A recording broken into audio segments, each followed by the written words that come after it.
Hi everyone, నమస్తే. ఒకే ఒక cup గోధుమ పిండి, ఒక ఉల్లిపాయతో ఈరోజు మనం ఒక మంచి టిఫిన్ చేసుకుందాం. ముందుగా ఒక గిన్నెలో ఒక కప్పు గోధుమ పిండి, సన్నగా తరిగిన ఉల్లిపాయ ముక్కలు,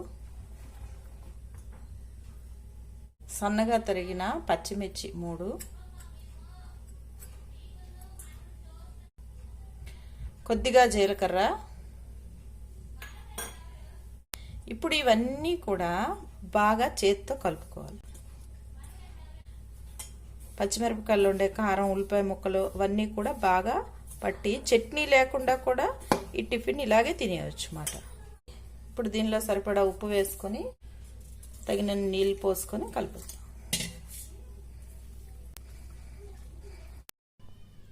నీళ్లు వేసుకొని ఇదిగోండి ఇలా కలుపుకున్న తర్వాత ఇప్పుడు టిఫిన్ చేసుకుందాం.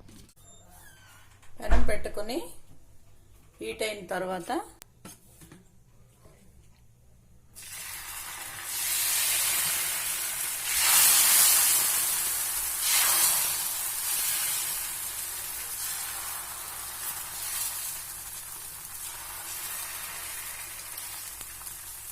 చట్నీ కూడా అవసరం లేదు. దోశ కంటే కూడా ఎక్కువ టేస్ట్ వస్తుంది. ఇన్స్టెంట్గా అయిపోతే టైం తక్కువ పడుతుంది. రెండో వైపు తిప్పక్కర్లేదు, చట్నీ కూడా అక్కర్లేదు. ఈ పచ్చిమిరపకాయలు, ఉల్లిపాయలు నములుతూనే తినేయచ్చు.